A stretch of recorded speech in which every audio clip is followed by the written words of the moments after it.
Assalamualaikum warahmatullahi wabarakatuh.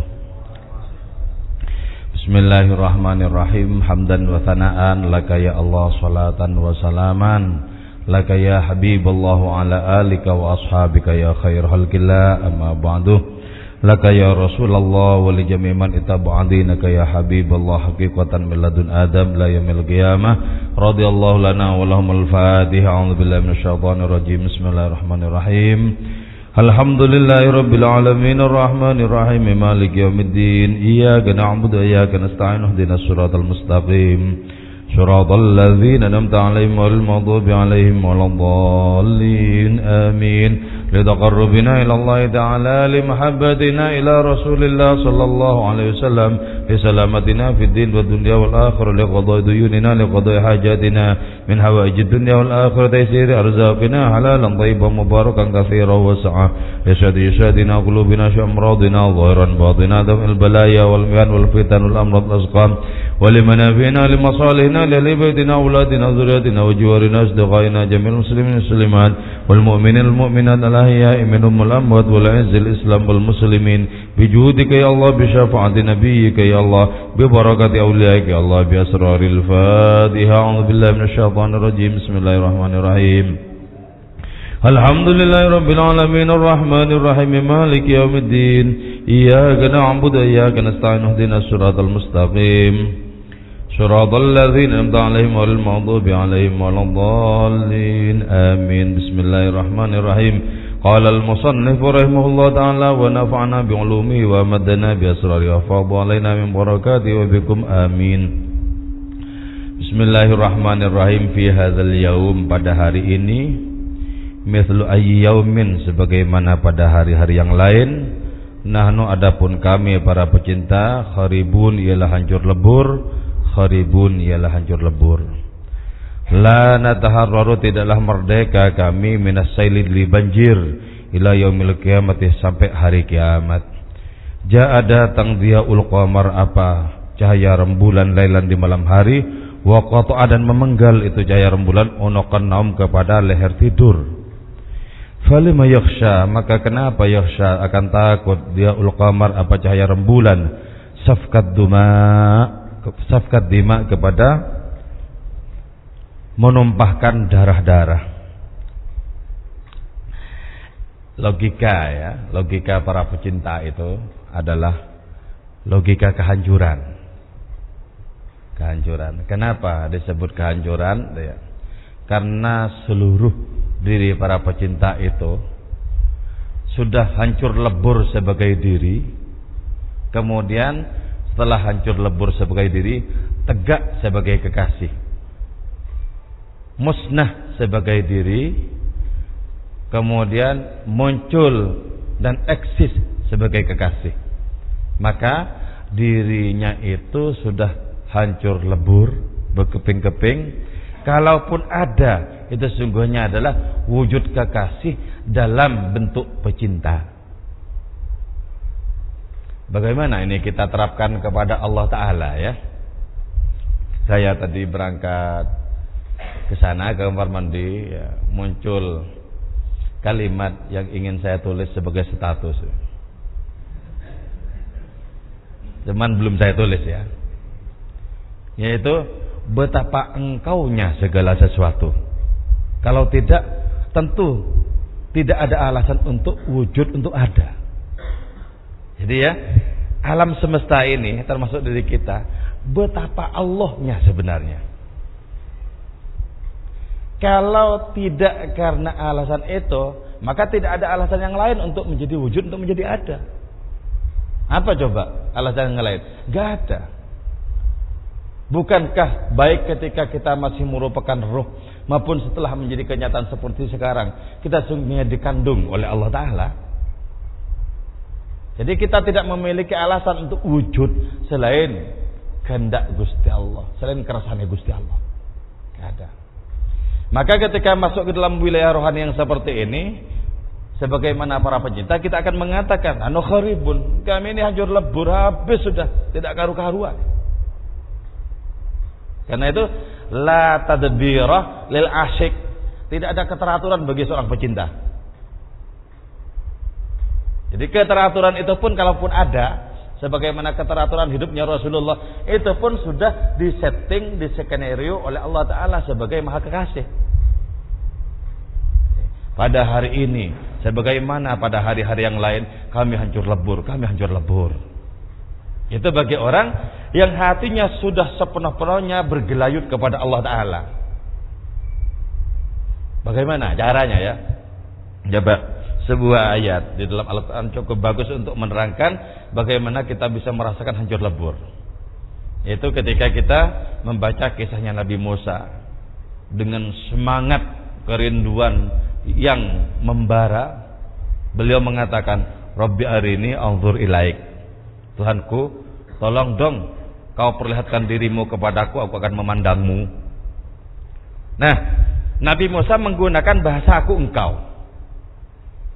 Kalau bahasa aku engkau itu dipakai, berarti masih ada dua entitas. Adanya aku, adanya engkau. Nah, karena bahasa yang dipakai oleh Nabi Musa itu adalah aku engkau, maka Allah tak berkenan dengan menyatakan, qala lan tarani, enggak mungkin kau bisa lihat aku. Selama kau sebagai engkau dan aku sebagai aku, bagaimana mungkin kau bisa melihat aku? Rubahlah dirimu untuk menjadi aku, maka kau akan melihat aku. Sesungguhnya ya, bahasa aku engkau, kami, kita lain semacamnya itu adalah bahasa paling wadak, paling permukaan. Dan karena itu ketika bahasa aku engkau itu dipakai dengan gempal, apalagi dengan emosional, terjadilah pertikaian. Dari mana datangnya pertikaian? Dari bahasa aku engkau yang terlalu diperjuangkan dengan kekuatan emosi kita. Coba ketika ketika aku adalah engkau dan engkau adalah aku, bisakah kita bertarung, bertikai? Ya enggak bisa. Bagaimana mungkin orang bertikai dengan dirinya sendiri? Ya mungkin ya. Jadi pada hari ini, sebagaimana pada hari-hari yang lain, kami adalah hancur lebur, kami hancur lebur. Walakin yanzur ilal jabal, firman Allah. Tapi lihatlah coba gunung itu, ay jabali wujudika. Pandanglah gunung wujudmu. Fa in istaqarra makana fa sawfa tarani. Kalau nanti gunung itu berada pada tempatnya sebagai gunung, sebagai dirinya sendiri, kau akan menyaksikan aku. Tapi ketika Nabi Musa menyaksikan jasadnya sendiri, dia tidak menemukan dirinya sendiri yang otonom. Dia menemukan apa? Dia menemukan kehadiran Allah. Itu yang disebut dengan hancur lebur. Saksikan diri kita. Kalau kita menemukan kemahaan Allah, sehingga kedirian kita yang otonom terhempas, maka di saat itulah gugur bahasa aku engkau. Dan ketika gugur bahasa aku engkau, maka kita menjadi hancur lebur karenanya. Oh, enggak usah jatuh cinta kepada Allah ya. Jatuh cinta kepada perempuan saja hancur lebur, babak belur hatinya. Ketika diputus itu ya, babak belur. Apalagi jatuh cinta kepada Allah, kepada Rasulnya, apa tidak makin babak belur? Jangan kan? Babak belurnya jatuh cinta kepada perempuan yang diputus itu menciptakan luka yang terus menganga dan mendalam. Dan itu sangat tidak enak sepanjang masa. Tapi jatuh cinta kepada Allah, kepada Rasulnya, menciptakan luka, itulah luka paling nikmat sepanjang kehidupan umat manusia. Jadi karena itu kharibun, orang-orang yang hancur lebur itu justru adalah orang yang sampai kepada puncak kenikmatan. Ketika penderitaan itu mencapai sempurna, itulah hakikat kenikmatan. Karena itu kalau menderita nggak usah tanggung-tanggung. Jadi sekalian masuki ke kedalamannya. Nanti di situ akan ketemu dengan kebahagiaan yang paling sempurna. Dan karena itu tidak boleh takut terhadap penderitaan. Kita diajari oleh Maulana Rumi di awal-awal bait Rubaiyat ini. Ayyadul wusah in kanat indakil jur'ah fata'alai. Wahai duka cita, kalau kau punya nyali, datanglah kemari bertarung dengan aku. Jadi pecinta itu begitu. La nataharrar minas sail. Kami tidak bisa merdeka dari banjir. Jadi para pecinta itu berada dalam banjir bandang ilahi. Kemana banjir itu mengalir? Sampai hari kiamat mengalir banjir itu. Banjir bandang ilahi. Ketika orang-orang yang akalnya waras takut terhadap banjir, takut terhadap penderitaan, para pecinta justru menikmati banjir itu, menikmati penderitaan itu. Mereka bilang, siapa yang mengatakan ini adalah kepedihan? Tidak, itu hanya karena belum pernah digertak oleh cinta yang sesungguhnya. Banjir ya. Nah, kita bisa masuk dalam banjir bandang ilahi itu ketika kita sudah tidak memiliki rasa kagum kepada diri sebagai entitas. Jadi bebaskan rasa kagum kepada diri sebagai entitas yang dimotori oleh nafsu amarah. Nafsu amarah itu maunya menggembalkan identitas aku. Maka sepanjang keakuan kita masih kental, sesungguhnya menunjukkan adanya watak setan. Watak setan. Ana khairun, kata setan. Minhu, aku lebih baik minhu dari Adam. Selama keakuan masih kuat, berarti memiliki garis yang paralel dengan setan. Berarti masih jauh untuk sampai kepada hancur lebur, kepada kharibun, sejauh. Kesombongan adalah penghalang cinta yang paling gagah.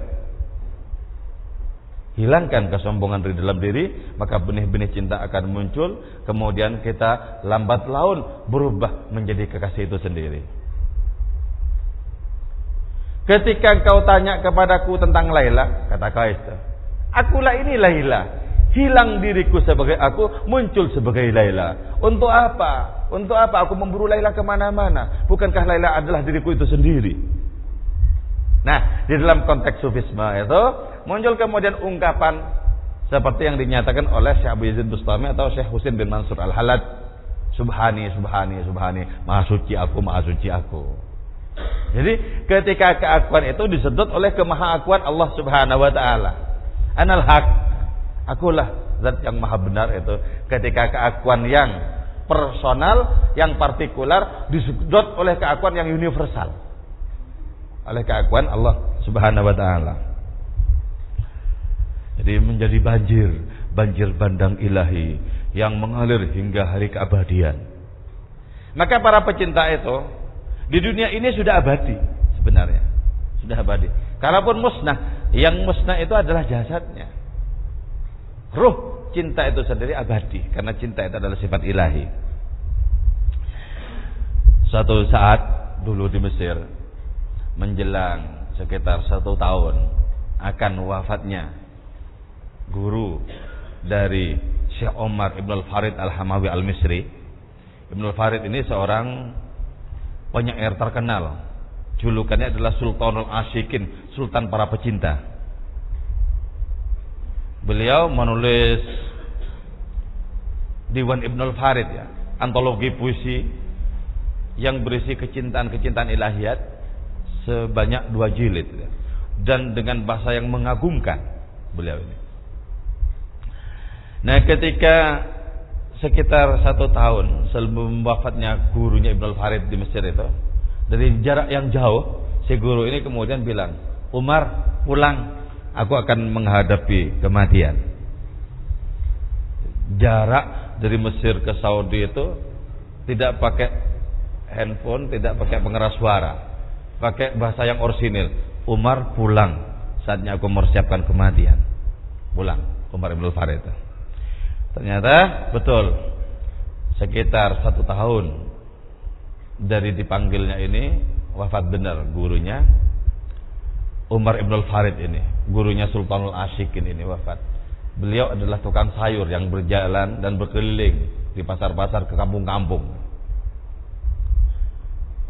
Seorang tukang sayur yang sesungguhnya adalah waliullah, kekasih Allah Ta'ala. Ketika guru dari Ibn Al-Farid ini wafat, beberapa orang dari Gunung Muqattam di Mesir itu ada nama gunung namanya Jabal Muqattam atau Gunung Muqattam. Di situ tempatnya para wali. Orang-orang dari puncak Gunung Muqattam itu terbang kemudian mensolati gurunya Ibn Al-Farid ini. Setelah selesai disolati, kemudian datang burung raksasa dari angkasa. Mengambil gurunya Ibn Al-Farid ini dan dibawa terbang ke langit sampai lenyap tidak kelihatan. Apa kata Ibn Al-Farid itu? Kata muridnya ini, kata santrinya ini kan. Orang yang wafat di jalan Allah sebagaimana ditegaskan Al-Quran, dinyatakan tidak mati, bal ahya, Bahkan mereka itu hidup dan mendapatkan rezeki dari Allah Subhanahu wa taala. Dalam hadis disebutkan orang yang wafat di jalan Allah, orang yang mati syahid, itu rohnya masuk ke dalam burung hijau dan berterbangan di surga sesuai dengan sesuka hatinya. Nah, kalau orang yang wafat di jalan Allah dalam peperangan saja, dijamin bahwa rohnya itu oleh Allah Ta'ala diperkenankan masuk ke dalam burung hijau dan terbang di surga sesukanya, apalagi orang yang mati syahid di jalan cinta. Karena itu kemudian diangkat oleh burung itu dan dibawa entah kemana. Sampai sekarang tidak ada orang yang tahu di mana kuburannya guru dari Ibnul Farid ini.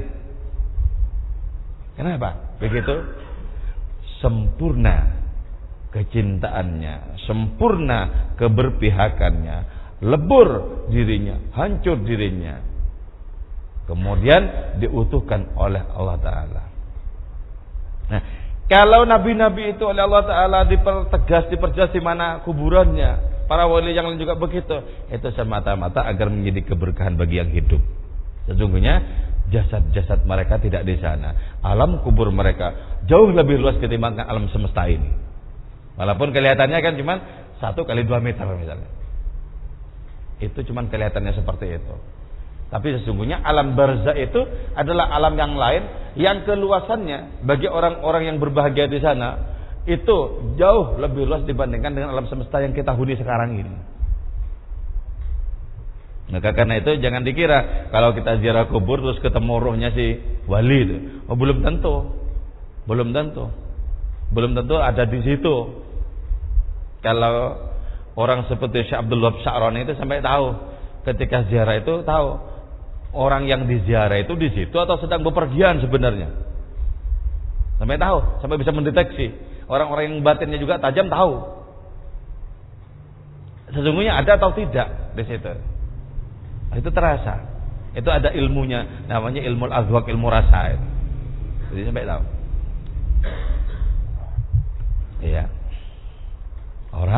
Orang yang sudah hancur lebur, memasrahkan dirinya sepenuh-penuhnya kepada Allah Ta'ala. Nah terus kalau begitu, di mana akal kita ini, di mana?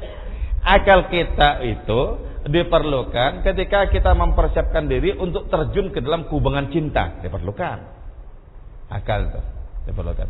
Ketika kita sudah bercinta, ketika kita sudah sepenuhnya merasakan degup-degup cinta itu, akal sudah tidak diperlukan lagi. Sebab cinta memiliki jenis akalnya sendiri, tidak diperlukan lagi. Kalau nanti kita ajak serta akal itu menjadi pengganggu nanti cuman.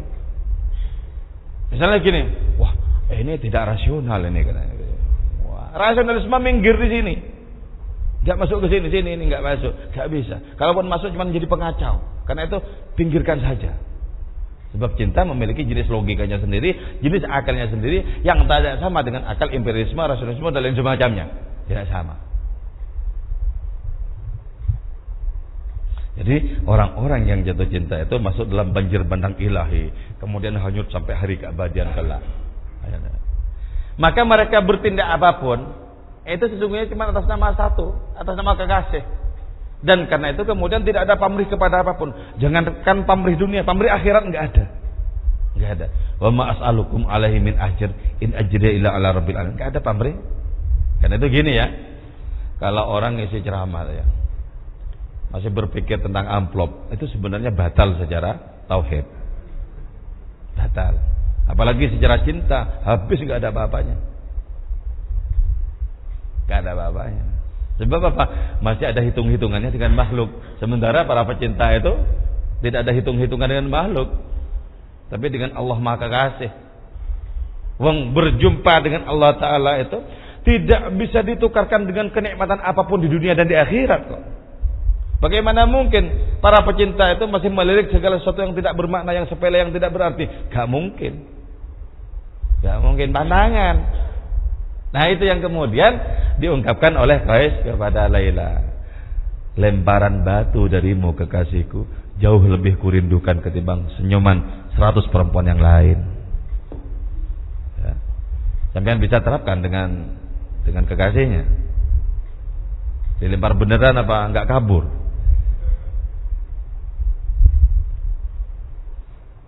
Ja'a diyaul qamar, telah datang cahaya rembulan di malam hari. Nah, orang-orang yang jiwanya cahaya rembulan karena dipantulkan oleh cinta. Orang-orang yang jiwanya cahaya rembulan yang dipantulkan oleh cinta, maka cahaya rembulan rohani itu kota onokal naum akan memotong leher tidur. Jadi tanda-tandanya orang sudah mulai kumat cintanya itu jarang tidur di malam hari. Jarang tidur di malam hari. Karena itu belajar minimal walaupun tidak jatuh cinta, minimal belajar tidak tidurnya dulu. Ya. Cintanya belum ada, tapi kasih wadah dulu. Wadah tidak tidur itu. Ya main kartu, main gaplay, main apa saja. Yang penting tidak tidurnya dulu dilatih. Nanti kalau kira-kira sudah kuat, dimunculkan cintanya. Yang menjadi sesungguhnya ya Allah, aku main kartu ini sebenarnya untuk mengakali diri sendiri agar walaupun sejenak bisa bercumbu rayu dengan Engkau. Jadi itu loh. Jadi itu yang disebut dengan mujahadah dengan main kartu ya. Enggak apa-apa. Ketimbang mau tidur sore-sore mau tidur, cari cara apa saja. Cari apa saja. Jadi orang-orang yang jiwanya adalah cahaya rembulan rohani, maka dia akan memotong leher tidur itu dipotong. Biasanya apa? Padahal biasanya itu tidur itu yang memotong orang biasanya. Dengarkan itu kata Maulana Rumi itu. Orang-orang yang sedang mendengkur seperti sapi yang sedang disembelih. Jadi tidur di malam hari dengan mendengkur, suaranya seperti sapi disembelih. Orang-orang seperti itu jauh dari taman-taman cinta.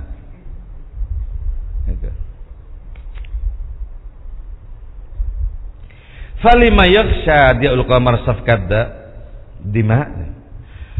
Kalau kesadaran berupa cahaya rembulan rohani itu mampu memotong lehernya tidur, kalau begitu takutkah cahaya rembulan rohani untuk menumpahkan darah dan air mata? Tidak.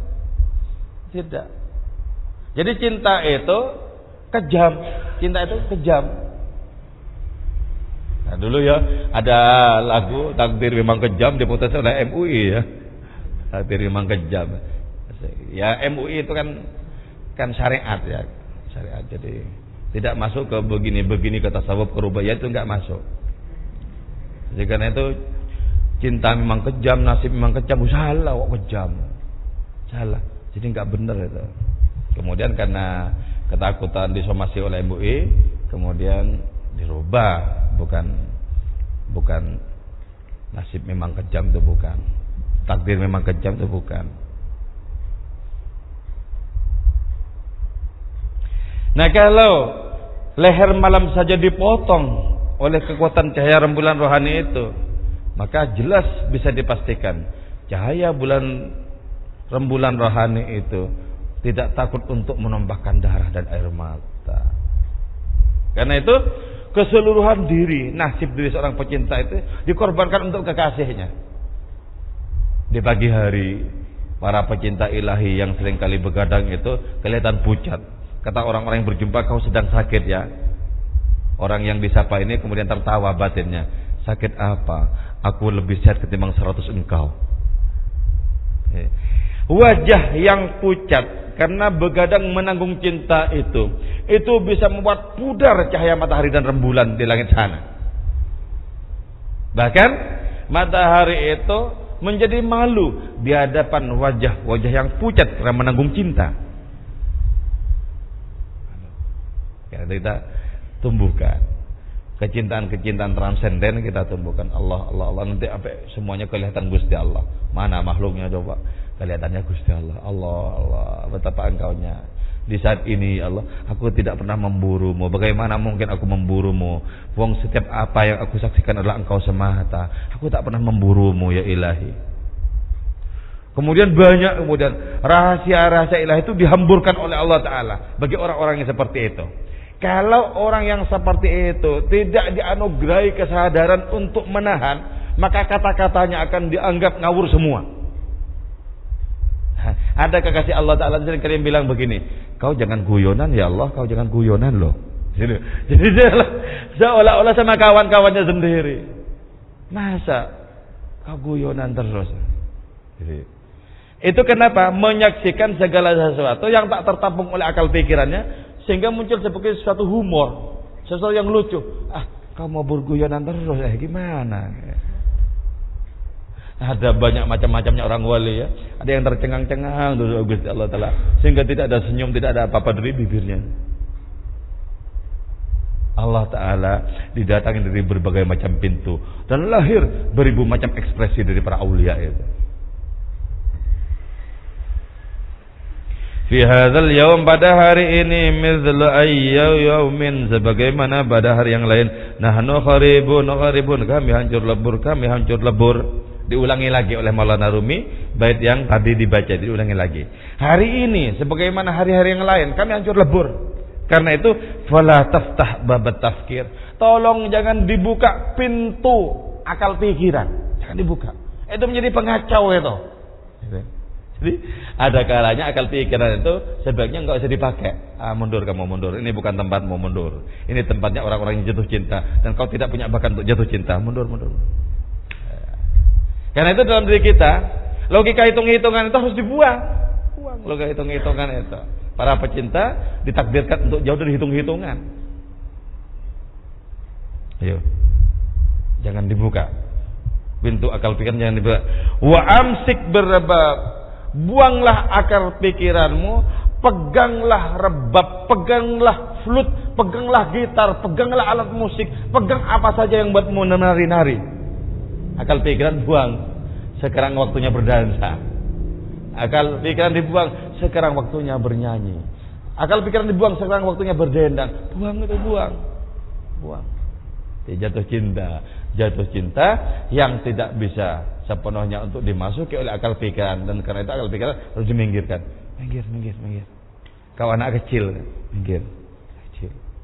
Jangan ikut rembukan orang-orang tua ya, sana.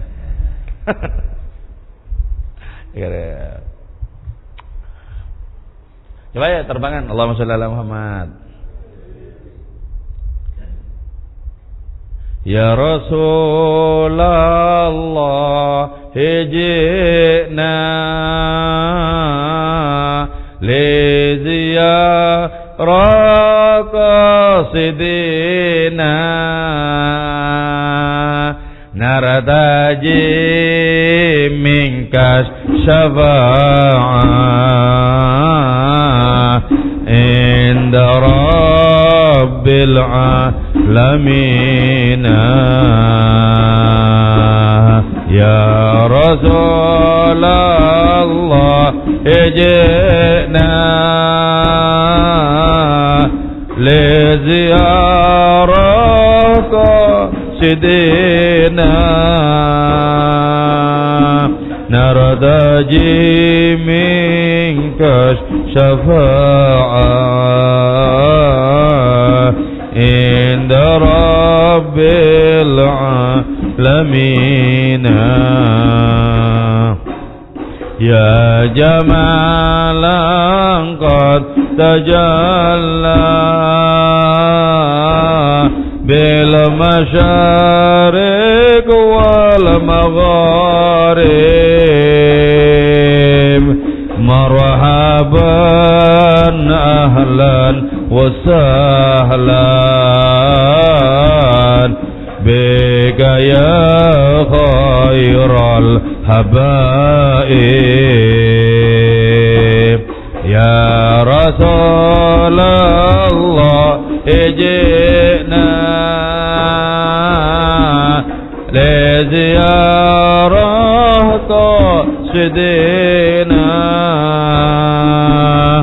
nardaji minka syafa'ah inda rabbil alamin. Marhaban ahlan bisyamsin khafiyat bihal kawakib, marhaban ahlan بشمس قد مهد كل الغياهب يا رسول الله جئنا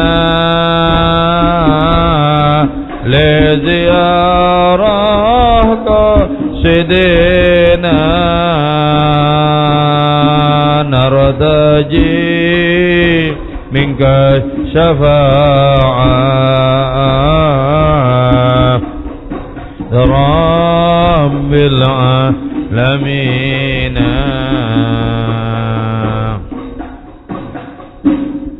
Coba gini ya, kalau kita sudah sedikit saja mengasah batin kita untuk tidak jatuh hati kepada selain Allah, kita akan menyatakan sebagaimana syair tadi menyatakan, ya jamalan qad tajalla, wahai keindahan yang telah muncul bil masyariq wal magharib, di timur dan di barat. Itu keindahan apa itu? Keindahan Rasulullah ya. Keindahan Rasulullah. Bagaimana kita bisa mengatakan itu keindahan Rasulullah? Gini, seluruh keindahan yang ada di dunia ini hanya sepercik dari keindahan Rasulullah. Dunia ini ada itu karena derma beliau. Sebab alasan Allah mencipta itu cuma Rasulnya. Maka seluruh keindahan yang ada, termasuk keindahan dan ketampanan Nabi Yusuf itu adalah bagian dari keindahan Rasulullah. Karena itu bagi orang yang batinnya sudah bersih akan menyaksikan keindahan Rasul itu berpendar di mana-mana, dan keindahan Rasul itu adalah percikan dari keindahan Allah Subhanahu wa taala. Coba kalau sudah begitu cara penglihatannya, mana keindahan yang bukan Allah, mana keindahan yang bukan Rasulullah? Kalau sudah begitu cara penglihatannya. Jadi ternyata alam semesta ini memiliki lapis-lapis yang perlu kita tembus dengan penglihatan batin kita. Kalau kita bisa menyaksikan hakikat segala sesuatu, tentu kita akan sampai kepada Allah lewat segala sesuatu itu. Mana? Wong segala sesuatu tidak memiliki dirinya sendiri kok. Akan sampai kepada Allah lewat segala sesuatu itu. Maka Nabi kita kemudian berdoa, Allahumma arinal asya kama hiya alaih. Ya Allah, perlihatkan segala sesuatu sesuai dengan hakikatnya. Tolong perlihatkan dong. Jadi ketika kita sudah menyaksikan hakikat segala sesuatu, maka yang ditemukan Allah. Kalau begitu kita katakan, lah ternyata yang dicari-cari dari dulu, mencoba memejamkan mata, melatih khusyuk dan semacamnya, ternyata muncul di mana-mana kayak gini. Karena itu ya, ada yang kemudian mengungkapkan, ya Allah, kalau awal dan akhir adalah Engkau,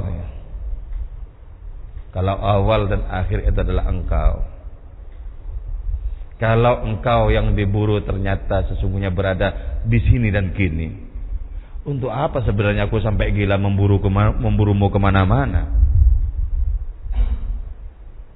Kalau Engkau tak terpisahkan dari segala sesuatu, kalau Engkau lebih dekat kepada segala sesuatu dibandingkan dengan dekatnya apapun kepada sesuatu itu, lah untuk apa kemudian kami belajar khusyuk, konsentrasi yang baik, belajar merasakan, untuk apa ini sebenarnya? Nah di situ ya, masuk di pertanyaan seperti ini, terbentang rahasia luas tak terkira. Jadi makanya enak ketika orang sudah wusul sampai kepada Allah Ta'ala itu enak, tidak ada kenikmatan yang lain. Karena itu akal pikiran jangan sampai melampaui batas, sesuaikan dengan kapasitasnya. Sampai batasnya di mana sudah. Setelah itu, ketika kita sudah merasakan kangen sama seseorang, kangen kepada apa saja, akal pikiran nggak usah ikut-ikut campur. Nanti akal pikiran di situ kalau ikut campur, cuma ngatur-ngatur tidak benar nanti. Mi'atu naw'in minas salat war ruku' was sujud. 100 macam salat, ruku' dan sujud. Liman yakunu jamalul habib mihraban lahu. Hanya bisa bernilai bagi orang yang Allah sebagai kiblatnya, sebagai mihrabnya. Karena itu para sufi bilang, kiblat umat manusia adalah Masjidil Haram. Kiblat kami adalah wajah kekasih. Orang-orang syariat menghadap ke Mekah sana baru sah sholatnya. Orang-orang hakikat menghadap ke mana saja menemukan Allah Ta'ala. Jadi Masjidil Haram sana hanyalah merupakan bagian dari mihrab, dari kiblatnya orang-orang hakikat. Orang-orang hakikat menemukan Allah Ta'ala pada apa saja. Orang-orang syariat baru merasa sah sholatnya kalau menghadap ke Mekah sana. Kiblat orang-orang adalah tanah haram. Kiblatku adalah wajah kekasihku.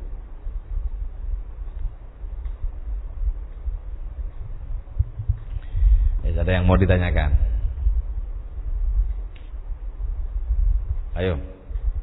Ada yang mau didiskusikan? Terperangah semua. Terperangah oleh api cinta. Selamat mempraktekkan ya, dipraktekkan. Tidak jatuh cinta kepada Allah, minimal jatuh cinta kepada perempuan-perempuan cantik. Itu sebagai tangga untuk bisa jatuh cinta kepada Allah Ta'ala. Latih dulu kepada makhluk-makhluk.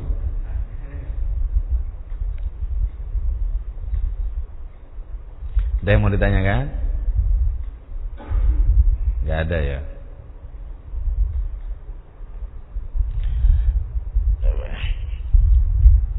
Ini kan cuman ya yang paling pokok itu sebenarnya bukan terutama berkaitan dengan faktor-faktor eksternal sana sini, bukan sebenarnya. Kita bisa menemukan Allah, merasakan Allah, jatuh cinta kepada Allah Ta'ala itu yang paling pokok untuk kita kelola sini sebenarnya. Jadi yang paling pokok untuk kita kelola. Kalau kita belajar, ya Allah misalnya, jangan biarkan hati kami jatuh cinta kepada selain-Mu. Ya Allah, jadikanlah hati kami putus asa kepada apapun selain-Mu. Ya Allah, jangan sampai ada pengharapan dalam hati kami kepada selain-Mu. Kemudian muncul benih-benih di dalam doa itu tadi. Itu sudah mulai apa? Mulai kita tidak tertarik kepada yang lain-lain. Ketika sudah semakin tak tertarik kepada yang lain-lain, ternyata kesadaran tentang Allah itu menguasai dirinya. Ketika kesadaran tentang Allah menguasai dirinya, maka memenuhi semuanya. Bahkan ketika menggerak-gerakkan tangannya ya, itu akan merasakan sesungguhnya yang bersentuhan langsung dengan gerakan itu adalah Allah Ta'ala. Ketika senyum kepada sesama, memberikan pertolongan kepada orang lain, dia menemukan Allah Ta'ala pada dua sisi sekaligus. Menemukan Allah dalam kesadaran dirinya, menemukan Allah pada orang-orang yang sedang dibantunya. Ya Allah, bagaimana engkau bisa berpendar pada dua arah yang berhadapan? Nah kalau begitu, apa sesungguhnya makna keanekaragaman ini apa kalau begitu? Makna keanekaragaman ini apa sesungguhnya? Bagi para pencinta keanekaragaman ini dilibas sudah. Dilibas. Engkau ya Allah muncul dalam berbagai macam bentuk. Tapi aku bisa mengenalimu ya Allah. Sehingga dalam bentuk apapun kau ambil, aku menemukanmu di situ. Ra'aituka fi surati syarib wal akil. Aku menyaksikanmu dalam rupa orang yang makan dan minum.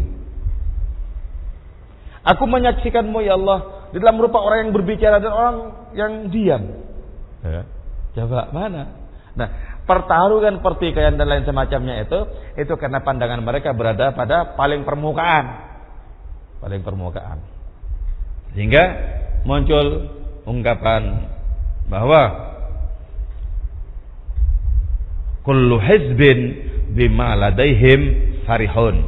Setiap kelompok akan menjadi bangga dengan kelompoknya. Setiap partai akan menjadi bangga dengan partainya.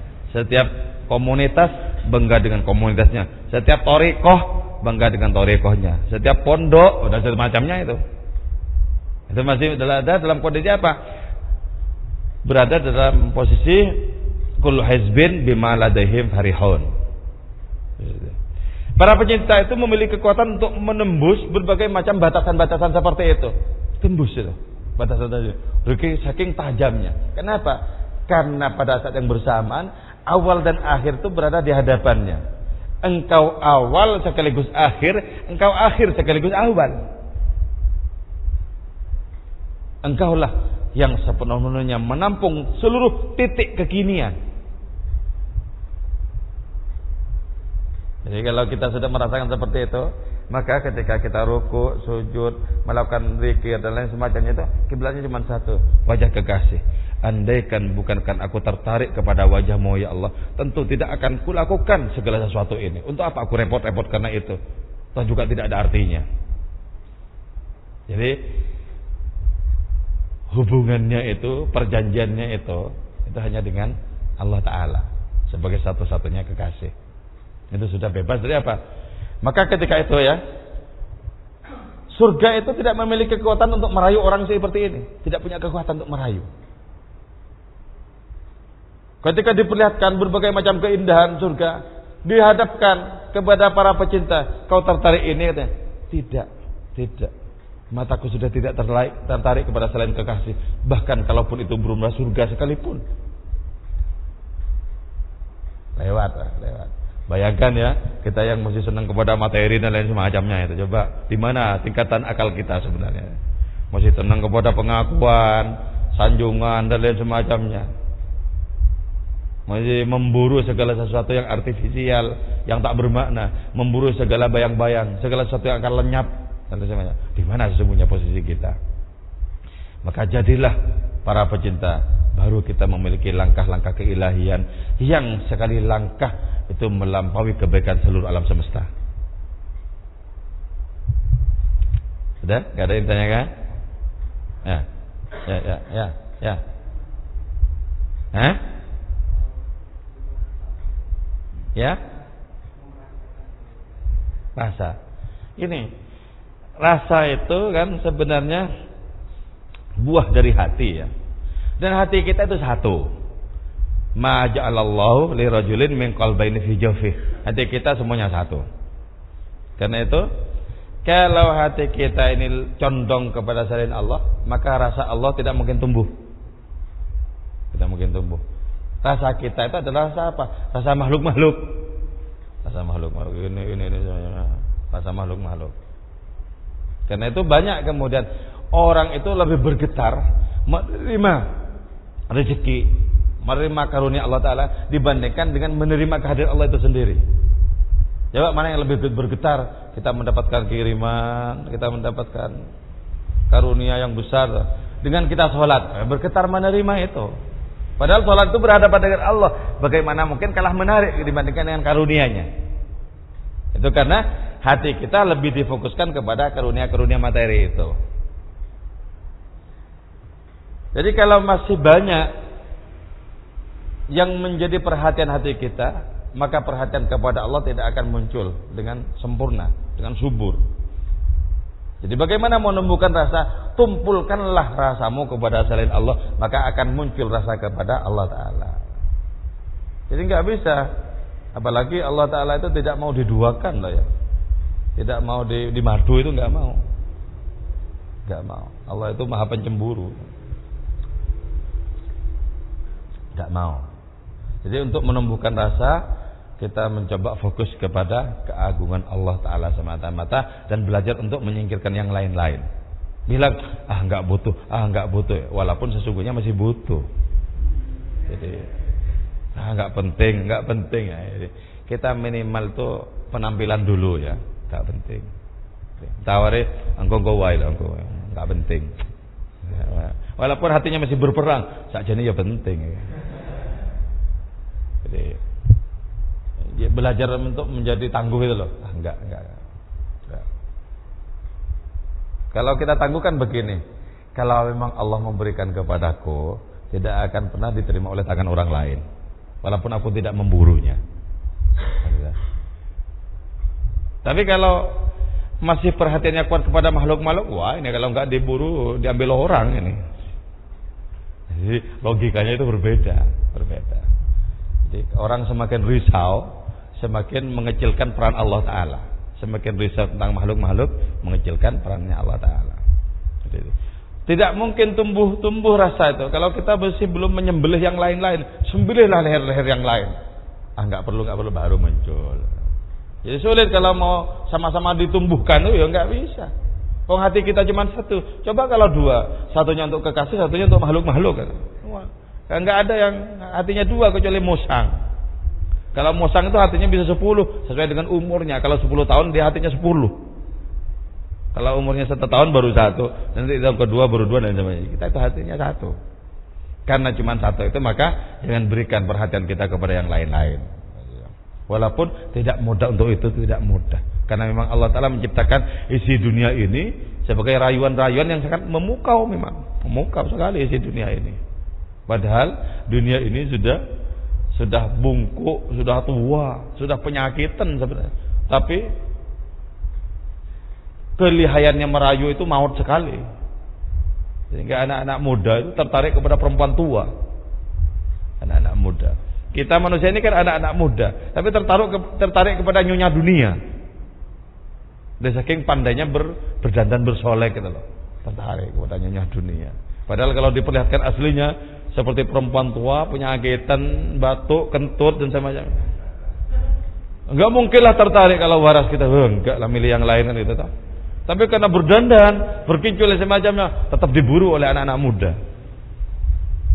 Mengalahkan itu saja tidak mudah ternyata. Butuh apa? Butuh riyadhah. Terus yang kedua, kalau ingin menumbuhkan rasa keilahian, dekat-dekatlah dengan orang yang sudah rasanya itu rasa keilahian biar tertulari. Itu pun juga tidak mudah tertulari. Kalau penyakit mudah menular. Tapi kalau kebaikan, rasa keilahian itu enggak mudah itu. Orang seperti itu dipepet terus begitu.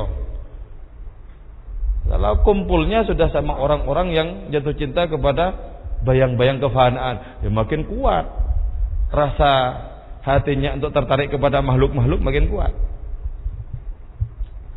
Ya, selamat mempraktekkan ya. Dipraktekkan, jangan cuma tanya ya. Praktekkan. Saya gimana satu lagi?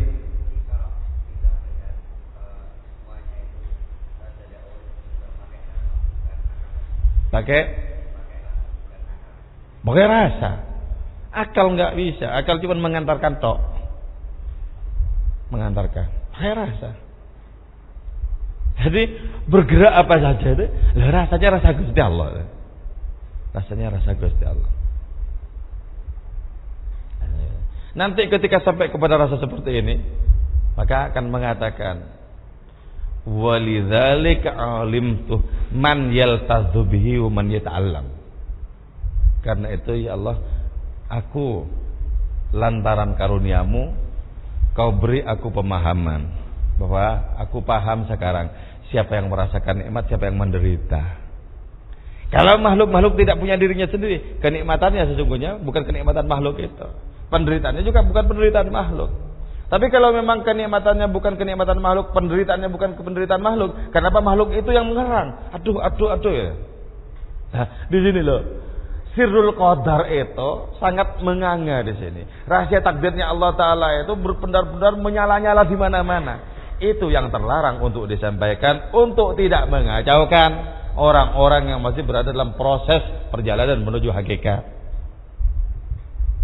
Ya pakai rasa, tetapan pakai rasa.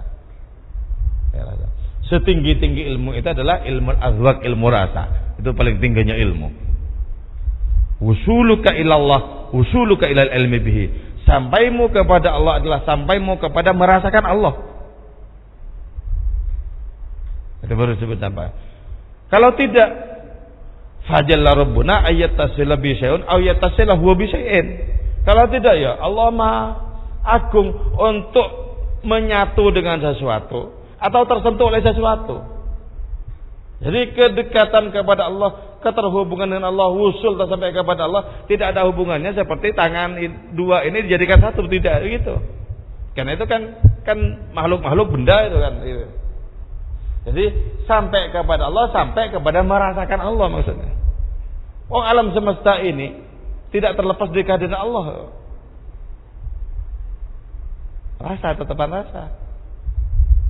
Maka orang yang rasanya lebih kuat itu berarti lebih merasakan Allah Ta'ala. Rasa.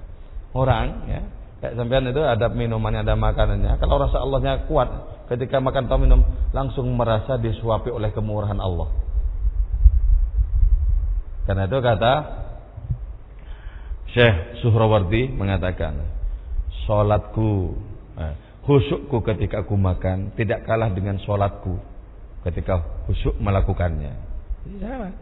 Jadi sama saja menghadap kepada Allah, tidak hanya dalam konteks sholat, tapi dalam naik kendaraan dan semacamnya Gusti Allah pakai rasa. Ada lagi? Ada lagi? Nah, ayo. Ya, silakan.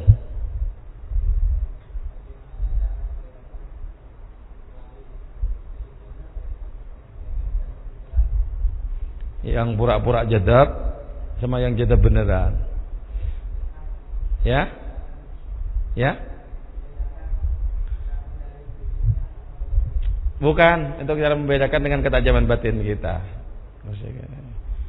Jadi orang itu ya, kekasih Allah Ta'ala biarpun disembunyikan seperti apapun ya, dia misalnya pura-pura gila dan lain semacamnya itu tetap terdeteksi oleh orang yang sudah bersih ininya. Kenapa? Aura itu tidak bisa ditutupi. Tapi di hadapan orang-orang yang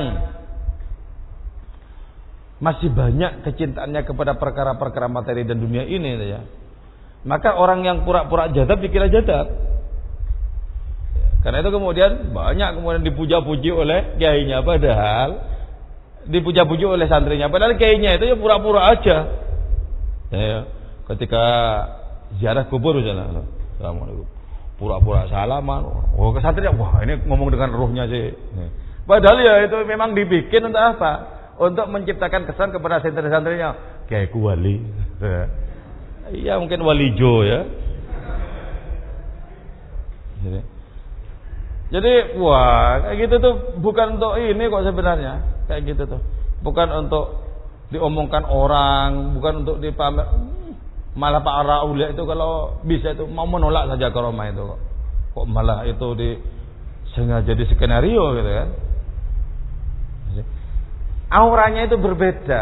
Kita mendekat kepada orang yang betul-betul bersih hatinya itu memiliki getaran-getaran. Getaran-getaran. Kita itu bisa merasakan adanya manfaat dan barokah itu, merasakan. Jelasnya itu, jelas seperti itu. Jadi karena itu yang kita pegang terutama adalah apa? Syariat dan akhlak. Jadi kalau tidak bagus syariatnya, akhlaknya, walaupun itu kelihatan jadab, enggak usah diagung-agungkan. Kau menyaksikan orang bisa terbang, kata Syekh Abdul Qadir Jailani, tapi dia tidak sesuai dengan agamanya Gusti Allah, enggak usah kau ikuti. Jadi yang gemblang-gemblang aja, enggak setiap orang yang aneh kemudian diikuti. Dulu pernah saya punya kawan lagi senangnya pencarian, pokoknya kalau aneh itu orang dekat dengan Allah. Jadi kelihatan orang gila didekap, dan orang gila salamnya didekap. Ternyata orang-orang gila beneran bau sekali itu kan. Jadi itu enggak usah terlalu begitu, mana salah pilih nanti. Dikira orang dekat kepada Allah ternyata dukun. Biasa-biasa aja lah. Nanti kalau memang sudah waktunya itu kita dikasih ketajaman penglihatan oleh Allah Ta'ala ya bisa merasakan. Tidak bisa menyaksikan juga enggak masalah kok. Yang penting kita belajar ikhlas tunduk kepada Allah Ta'ala. Udah itu aja. Ya. Zaman sekarang ini bahkan kejadaban itu juga bisa dijual kok. Ya. Jadi banyaklah orang-orang yang mempraktekkan yang pura-pura jadab itu banyak. Pura-pura jadab itu banyak. Ketika pikiran bersama kemudian halo jadi ya. Ya. Enggak usah lah itu bagian dari dunia sulap dan tipu daya ya. Enggak usah. Makanya dulu ada orang sowan ke rumahnya kiai. Kiai itu terkenal jadab. Ketika datang tamu, si kiai itu tidak gubris kepada tamu. Halo. Nah, si teman saya itu juga langsung menempelkan punggungnya ke kiai itu. Langsung ikut-ikutan. Nah, ketika si kiainya itu sadar atau pura-pura sadar, kemudian bilang, "Kenapa tadi ikut-ikutan?" "Ya, saya terpengaruh kiai." Jadi,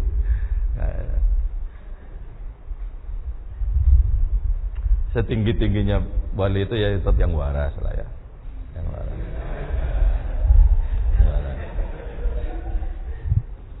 Sebab orang tidak ada satupun di antara para nabi itu yang jadab, enggak ada.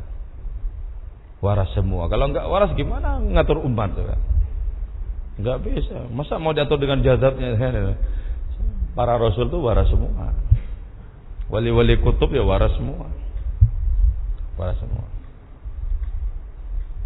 Ada lagi?